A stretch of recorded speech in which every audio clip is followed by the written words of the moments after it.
Moscowitz. Welcome to the program, Monday through Friday, 12 to 1 p.m. Eastern Standard Time. And my guest this segment is Anton Chatkin. We're doing a little special edition here. I want to hold up his book, Who We Are, America's Fight for Universal Progress, from Franklin to Kennedy. Anton Chatkin has been an activist since his childhood in the 1950s. He has done sharply original work in American history, in hundreds of articles, and in 2 books, Treason in America and George Bush, The Unauthorized Biography. Anton, thanks for joining me today. Thank you, Charles. It's really good to be with you. You know, I have followed your work. I liked Treason in America. And the thing that struck me in particular, and I just want to ask you kind of an in-house shop question before we talk about the issues, is that your research is very interesting. You come up with these absolutely unknown and little known elements of American history and American biography that, so I'm curious, how do you go about your research? If you start looking at the accomplishments of mankind and you try to get very definite about what was done or some great crime, but look at something that was really bad that was done to people as a crime with a solution to the crime rather than just looking at it as a natural disaster. On both sides of the coin, people did this. And so if you have especially the idea of the republic in mind, the idea of doing good on purpose, you can easily find people who have that motivation. They're not perfect. They're not saints. You have to allow for their faults, but there is this kind of motivation that isn't understood today. People haven't seen progress recently, so they're not even aware. It's not in their book, of their mental map, that someone could be having a conspiracy for doing good. What is that? Interesting. Everybody knows that there's conspiracies to do evil. Sure. And in fact, that probably consumes a lot of wasted mental energy on people's parts. Sort of like a pet always considers evildoers to run everything, without any sense of what's right. Well, how should we run things? What should we do? Right. We're not actually doing a positive. This is the thing that I find inspiring about your book, in that you do a positive and vigorous examination of what you contend, and what I generally agree, or not in every point, but generally, is an American political philosophy, an American philosophy in general. Right. And you contrast that philosophy with an agenda that you point out is antithetical to it, not necessarily consciously so, not necessarily that people who opposed it didn't have their own good intentions, but they might have been wrong in their opposition either way. And you point out this kind of dual contrast between the pro-America and the anti-America philosophy that goes all the way back to colonial times. And you describe the emergence of a consistent, identifiable, and coherent American political philosophy at the time of the founding of the American Republic. So please expostulate a little bit on exactly what you see that philosophy as having been. Well, I want to be, in this case, you really have to be very specific, because there's more to America's philosophy than its economic policy or even its orientation towards progress. I think you can get to the larger issue of the American philosophy by concentrating on what I've done in this book. My book presents 3 major discoveries, never before published in the form of a history book. The first one is what happened in England and in the British Empire just before and during America's founding as a separate country. that suddenly made industrial transformation the main strategic issue for our country, for our new country. Mm-hmm. What happened? I go through that for the first time ever, why that is the setting for our revolution and constitution. Right. The second unique thing is the inside story of the founding of the country as led by a specific group headed up by really obviously Franklin and Washington and their immediate circles, but Franklin being the strategist for the economic idea and the idea of progress, with this task of industrial transformation as the founding mission of the United States. So I go through that in detail. Mm-hmm. Then the really unique thing is the inside story of America's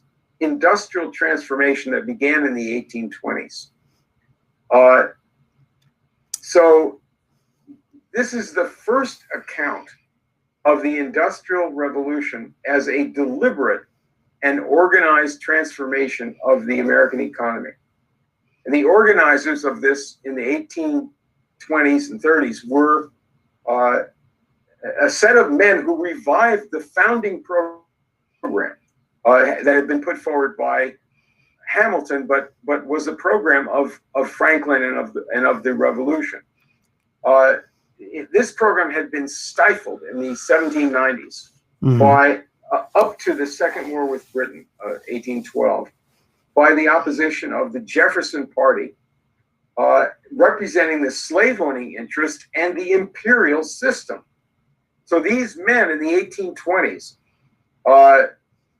created the canal system out to the Mississippi, the railroads, and the iron and coal industries. These are the key components of an industrial transformation. Right. I identified the top six leaders, go through their story in detail, how they did this. This is a complete new account of the Industrial Revolution. This is Henry Clay, John Quincy Adams, Nicholas Biddle, Matthew Carey, DeWitt Clinton, and General Joseph Gardner Swift of West Point. Mm-hmm. This is a team operating as a team of men with common ideas. To accomplish this, they led and coordinated the U.S. presidency, the Congress, the Army engineers, and a complex of institutions in Philadelphia, public and private. Mm-hmm. I go through the founding of the U.S. government at a time when what had just happened was that the English had done their own industrial transformation, especially canals, the first steam engines, and the precise metal machinery. The group of people who did those things in England were led in person by Benjamin Franklin, who lived in England for most of 18 years right. During the colonial period. And then the British Empire made a strategic calculation on a new policy that they would forbid other countries from developing these industries, this whole new set of powers. And they did this through a combination of this new free trade dogma and mm-hmm. doctrine. Right. While they had a complete protection for their industries, and by intrigues, the meddling in other countries' affairs, usually covertly, to disastrous results. They did this in U.S., in Ireland, and in France. And so my coverage of all this is really the first time. One last thing I'd say that gives you a flavor for the kind of discoveries that are involved here. I give the first serious account of the change of Thomas Jefferson, right, his earlier right. position as a revolutionary and an anti-slavery man, to throwing in his lot not only as with the slave owners and representative of the Southern interest to oppose industrialization, but very directly and personally his affiliation with Lord Shelburne was briefly Prime Minister of England and the head of the British intelligence system that he and his friends set up at the end of the American Revolution. Yes, amazing. Was totally corrupt in that affiliation. Right. And although I think that once he became president, he might have switched a little bit back, especially with the embargo. Yes, there were. Yeah, this is nuanced. It's not. And I think he was a patriot. That's right. What he did against Hamilton was in the early 1790s, and the creation of this party system was rotten. It was based on this strategic picture of the British trying to stop American development and the Southern interests, particularly the leading clique in Virginia, themselves affiliating through their trade and through their ideas with the British Empire.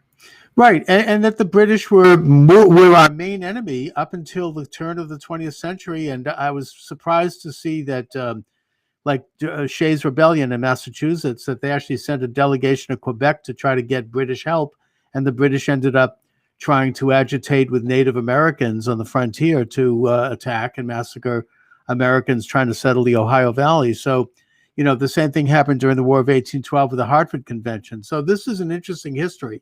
Now, I want to talk about the actual philosophical orientation of the founders, the nationalist group, the Benjamin Franklins, Hamilton, and then later Adams and Clay, and that they were nationalists, but they were not nationalists in the way the left is nationalist, in that they want to have total control by the nation state of all aspects of the life of the individual. They were not left-wing nationalists.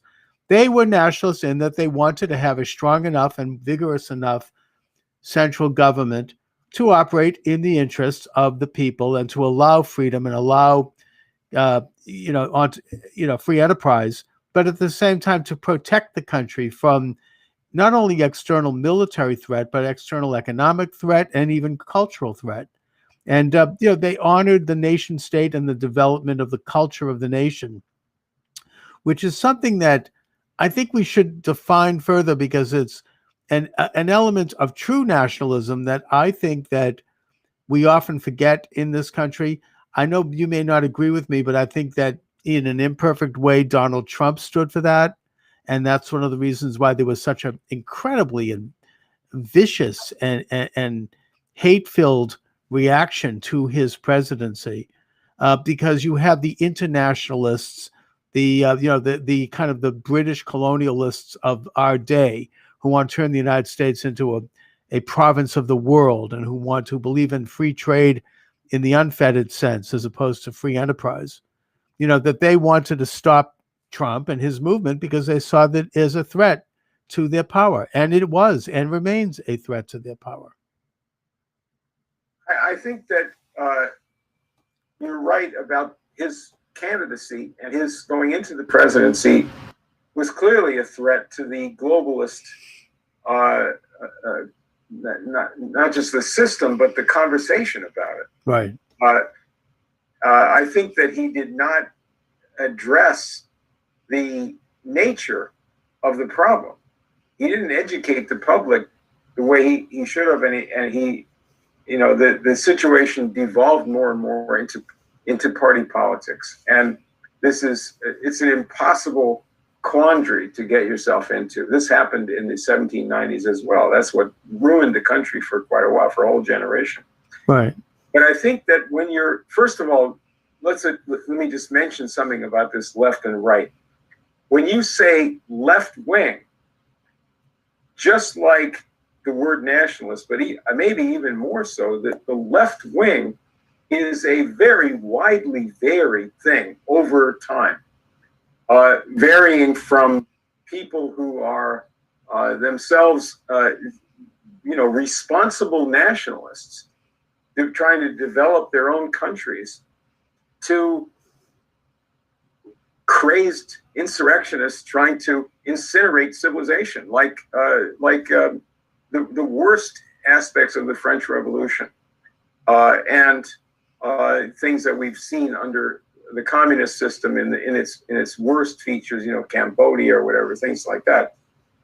But and there's different variations of socialism also in the 19th and early 20th century. Eugene Debs was a labor leader who followed Schiller, the German poet and humanist, not Marx. Yeah. Oh yeah. For sure. So, and Marx himself had varying points of view. Some of them more useful than others, but all of them missing an understanding of the heritage of the Republic. He's basically trained in England under a degraded system. But let's go back to the point of view of these American founders, and taking it to the next generation, all the way up to, I'd say, the 1880s, and in my view, revived again by Franklin Roosevelt and John Kennedy, and maybe some other people. Sure. But the founding idea is the idea. It's based on an understanding of the nature of the true nature of man, which is that man is a deliberate child of the Creator. That is, the child with reason, similar to but not as powerful as the Creator. But that the whole universe is knowable, and we can discover the secrets of nature in order to make our lives better and to find out our destiny and our mission in the universe. And this involves genius, and it involves compassion. Those two elements, I would say. So you have an idea of a passion for improvement, which is a national characteristic of the founders and of a broad section of the public who were literate, even those who were illiterate. But this was an idea that from time to time really ruled our country, this passion for improvement, and it formed the basis for strategic and political decisions. In the case of certain leaders like Franklin, and I think in the second generation, and Hamilton, and people like Henry Clay, Nicholas Biddle, John Quincy Adams, Matthew Carey, certain people in the military, and certain people in private enterprise, in some of the enterprise that I go through in the parts of this book, have just a fantastic level of commitment to the improvement of the welfare of mankind. And it's not just altruism. If you think about a child that's becoming a more mature person, the little child is excited by ideas, by new experiences, by gaining new powers. And it's just, this is how they're led into doing some good for the world, right? Not by just preaching at them with some moral dogmas, although they need that structure. They do need the parental structure of that type. But what really leads them on is their own creativity and powers, which are natural to them, as long as they are encouraged. So think of the world today, or at any time, really, when we would have these great projects where we would want to develop what's our mission today based on our needs: high-speed trains, nuclear power plants, in the future fusion power, the space program, science cities, and all of this to be accomplished by, in my view, must be accomplished by cooperation between the main countries, and that's the way you outflank the globalists and the imperial system. You have to nullify that system. And so if we do these things, what would be the attitude of the coming generation, the young people growing up into adults, while this kind of building was going on? High-speed trains, beautiful new cities, things that are exciting, the space program. They would want to be part of this. They're not going to join ISIS. They're not going to be blowing things up. It's much more interesting to have a wonderful job and prospects to see the world and see the universe. So this is the way you could restore really a moral sense to the public. These founders, by the way, had a very strong, what we would call religious orientation. It was not generally tied to strict church affiliation, but it was a sense, as I mentioned, of the man in the image of God, and that way you have rights that can't be taken away. They don't come from any person; they come from the Creator, and you have an identity that is dignified, has infinite potential, just like the Earth's and the universe resources are infinite in their potential. So we have an optimistic idea based on the nature of man as basically good. So that's the philosophy.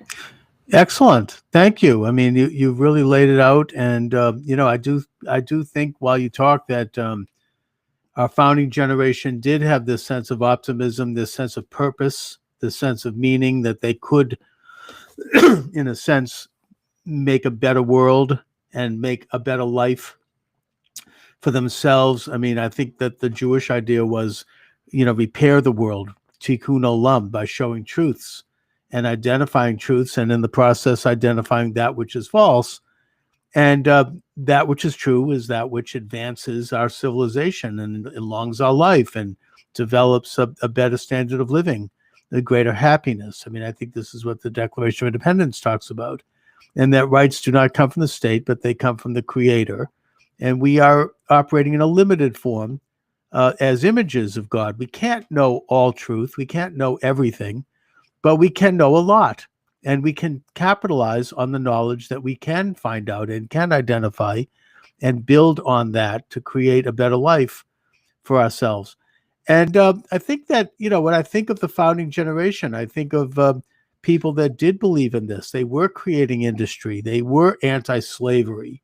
This was an old, regressive European idea that had been forced on the colonies.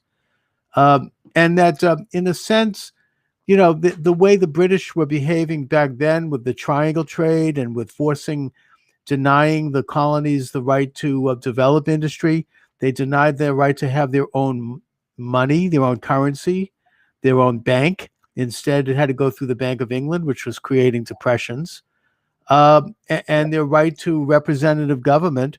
They were into fiat power. That is very much what the establishment internationalists are today. It's except in an informal way. They believe in unlimited free trade for them and informal government control without election.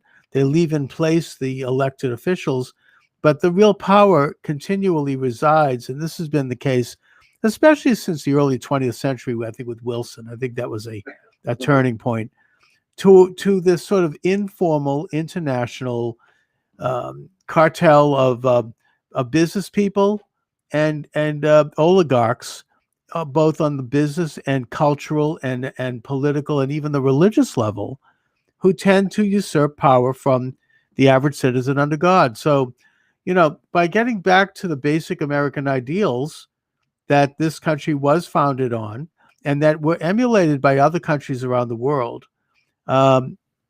we are once again realizing who we are and our purpose in the world. Who we are. That's the name of my book. Yeah, there you go. It's the first volume. Was published in November. It's available on Amazon. It goes from the 1750s to the 1850s. This volume 2 that I'm working on now will take it from Lincoln through Kennedy. I was going to ask about that because I'm looking forward to it. I'm reading this book very carefully. I don't want to breeze. This isn't the kind of book you just breeze through. I'm up to just the part with the Shays Rebellion and how they tried to conspire with the British. And just some of the intrigue that was going on there is really, unbelievable. I mean, I know that there was the Burr conspiracy, which helped the British in the War of 1812, and there was other traitorous activities. The idea being that, the American independence, which is, of course, something that was trumpeted by our founding generations, including particularly John Adams, who's one of my favorite of the founding fathers, that they sought to keep the United States merged into this order, this this Anglo order, where we would be subjugated to this internationalism. Today, that it manifests itself in different ways. It's no longer really the British, although they're certainly part of it, but it has more to do with like the UN and international bodies assuming powers, and Agenda 21, which is assuming power over our environment, and other usurpations by unnamed, faceless internationalist bureaucracies that are not loyal to either our country or to any country, but who are either, it's kind of this unholy combination of international business people who are in it for the money and international utopians who think they can change human nature by force. The same group of people that we could trace, and you trace in your book, have tried to undermine every effort to enhance the right of the individual to achieve through knowledge and through industry and through through moral standards. I'd like to address this thing about globalism. And Please. In the second volume, I'm going to focus pretty heavily on Franklin Roosevelt, starting with Lincoln, but having as a pivot, perhaps Roosevelt's speech in January 6, 1941, the Four Freedoms speech. Yes. And try to put this, to differentiate this with globalism. He said that we look forward to a world in which is founded on four freedoms: the freedom of speech and expression, freedom to worship God in each person in his own way, freedom from want, that means a decent standard of living, and freedom from fear, which is primarily freedom from the war and the threat of war. And this would be for the entire world as rights. These rights were actually put into the founding document of the United Nations, and they were enshrined in the Universal Declaration of Human Rights, which was adopted in 1947, I believe. And of course, the right to a decent standard of living depends on having the powers over nature that we developed in the Industrial Revolution and in subsequent developments in the U.S. and other places. That power. Now, the question is, if this is a goal for civilization, that all men should be treated as in a decent way, as human and fully human beings, and not be treated like rubbish the way imperialism does, or to me the globalists want to do, as disposable people. Yeah. If that's our goal, how do we actually deal with international cooperation? What's the idea there? I'd like to bring up, you mentioned the traitors, the War of 1812, the enemy, imperial enemy. Well, What about the American Indians? So there's a subject where we have something I believe to be ashamed about. What happened with the way they were treated. Sure.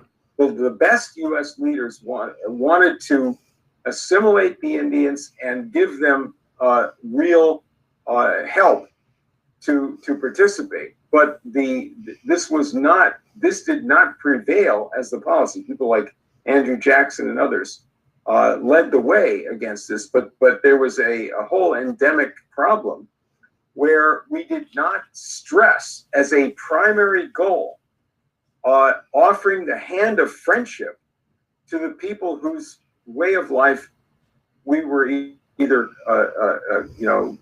disposing of if they were just hunters, or whose land we were taking, and so forth. So what should have happened? The treaties were broken, promises were broken again and again.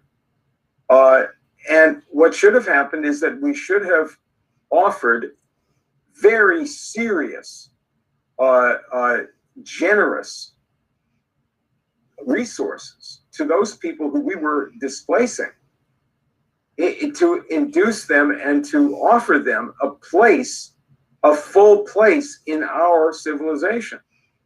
One of the things that happened was that, aside from just being chased out of different places in the East, is that the U.S. West was never fully developed as it should have been, as Lincoln and others wanted it to be, even earlier leaders, going back to Washington, Quincy Adams, and so forth.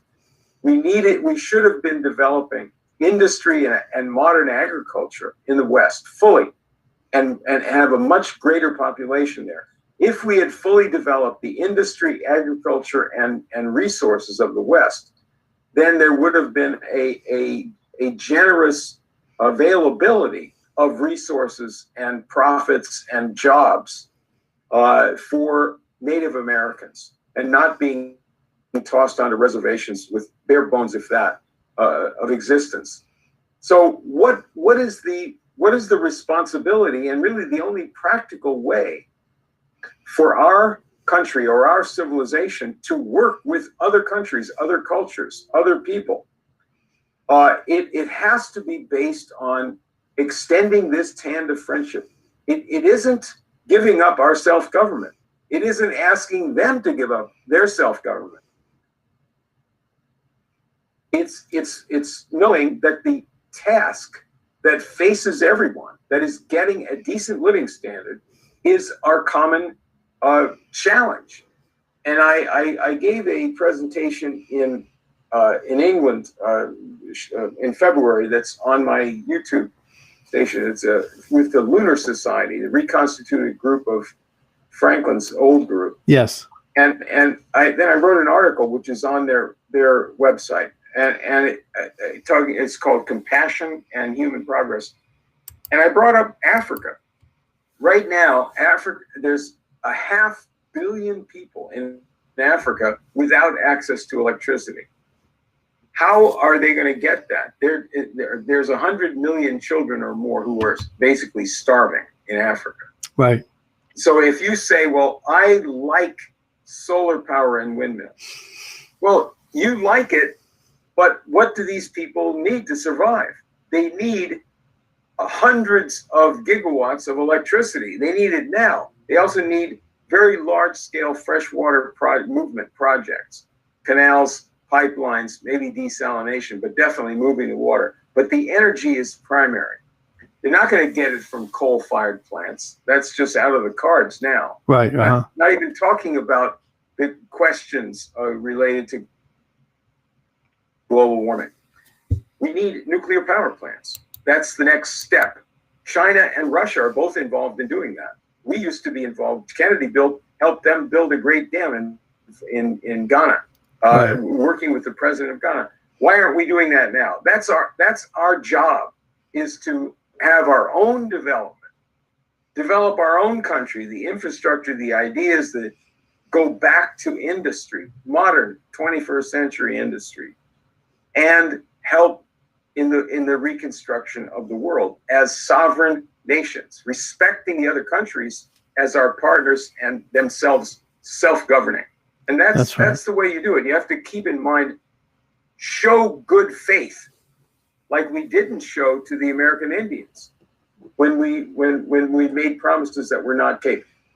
The same thing to our workers in America, the people who voted for Donald Trump and may have voted for Bernie Sanders, who were betrayed by the change in our philosophy and strategy after the murder of Kennedy.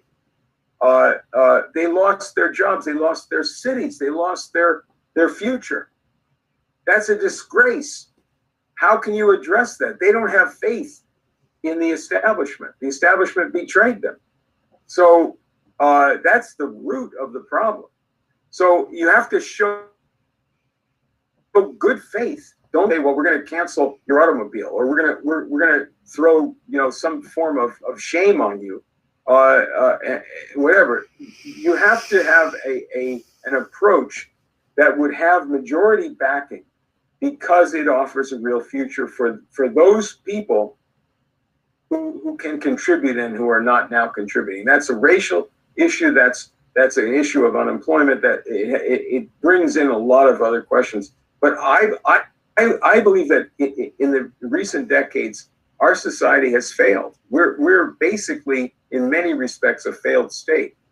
And we have to go back to this earlier point of view that progress, industrial and scientific progress, is the right and the exciting prospect of ourselves and of mankind. And if we do that, we can solve any problem.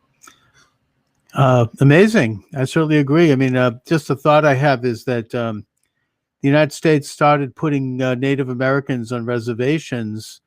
I think really it began under Ulysses Grant, who changed the policy from expulsion to reservations, but it really accelerated after the Battle of Wounded Knee in 1892.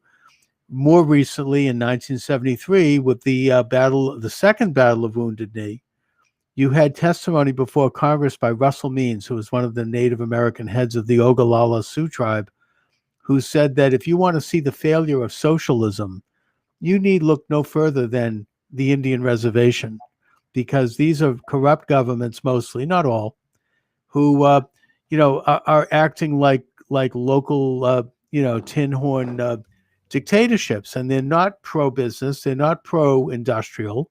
Some of them are, some of them aren't, but for the most part, theirs is a failed system. Now, you talk about bringing the United States and the world up today to the point where nation states are operating in the best interests and the sovereign interests of their own citizens by industrializing to the degree that they can within their own context, and also education and other methodologies. And yet one of the major, I think, counter movements today, maybe it's kind of a neo-British imperial movement, is the global warming movement. Now, that's not to say that there aren't issues around global warming. I had a conversation with a professor at MIT about this off the record, so I can't even mention who it is. And he was on his way to a global conference on the topic when he spoke with me. And he pointed out that, yes, there is climate change, but it's not this, sky is falling, henny penny, chicken little thing where like that Al Gore talked about. It's something that's happening in tiny, tiny increments. And everybody thinks they're a scientist now. Every time there's a weather moment, they think that they know something.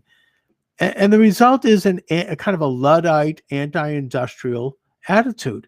Get rid, as described, I think, in the so-called New Green Deal. Get rid of airplanes. Return strictly to the locomotive. Get rid of cars and replace them with only electric cars. Wind power, all the rest. And these things are not necessarily bad things, but it's being done in an atmosphere and in a political zeitgeist that is anti-industrial, and that is anti-business, and that's anti-capitalism. I mean, it's it uses an excuse to kind of slow down human society from advance. I mean, I think we need to have a combination of to advance society, but how do you respond, Anton, to the global warming movement? And would you consider this to be the neo-colonial imperial movement?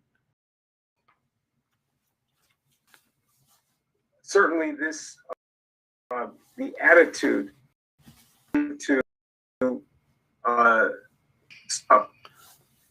industrial progress goes way back in the imperial system. So it's definitely in origin an imperial movement, an imperial idea, a counter to the idea of progress. If you look at in China, let's say, that has lots of air pollution, smog, you say, well, of course, right. If you look at congestion of traffic, you say, well, of course, we can't continue simply to double and triple the amount of cars on the highway. To get to the bottom of the question, you have to start with what are the rights of man? And what is your attitude towards that? Can you locate in yourself the compassion towards your fellow man, or have you become completely hard-hearted with some excuse for it? whether it's a political excuse or an environmental excuse to say, to me, I don't care if those people die.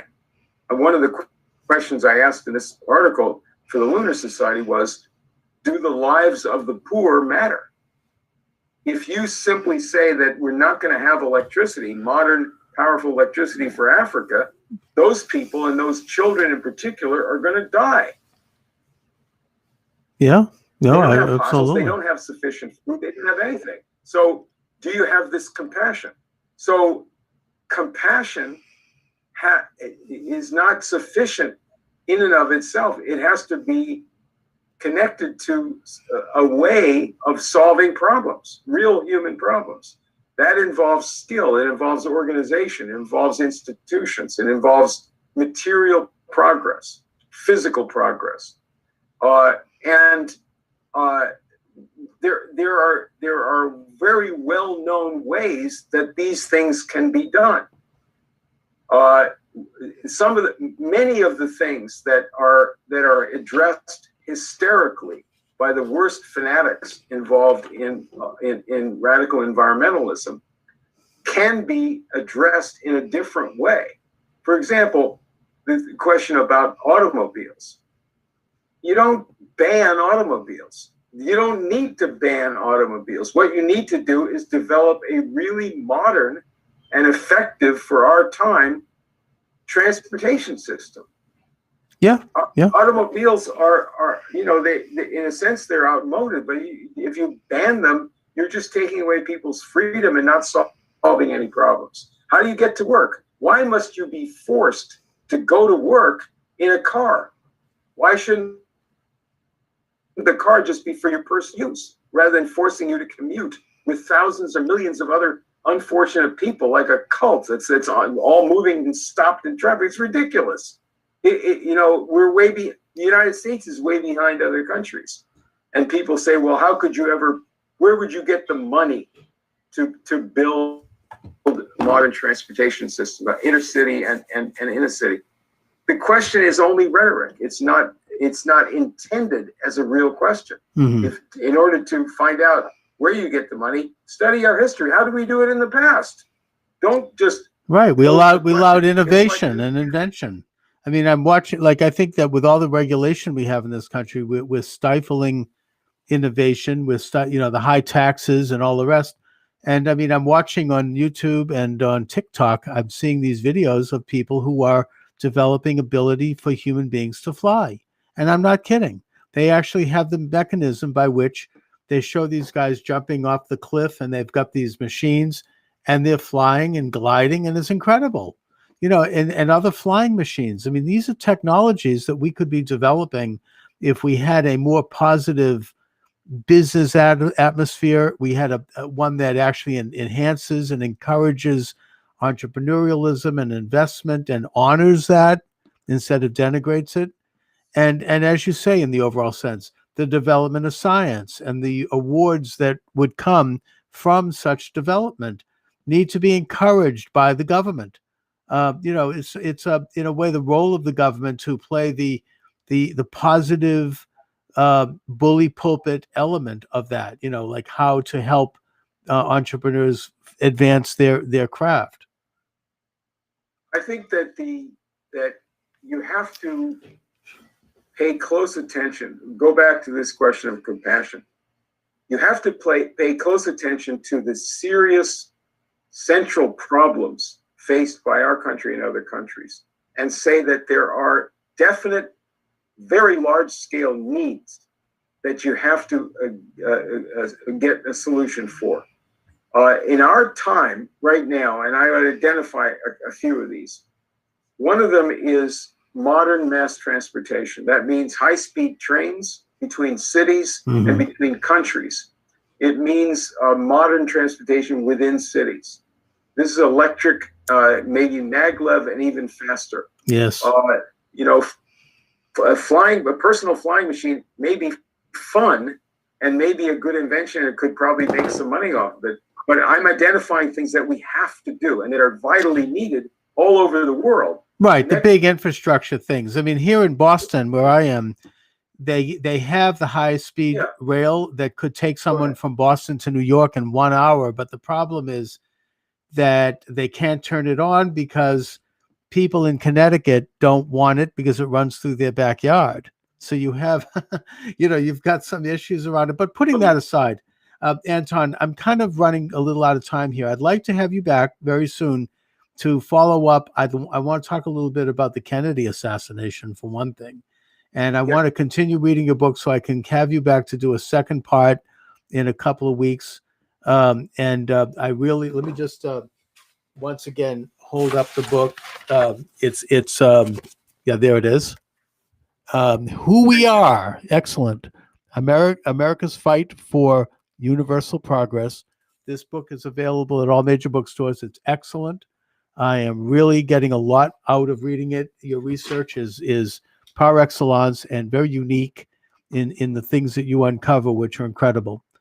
And Anton Chatkin, would you like to share any particular websites that you want to send people to or information about you?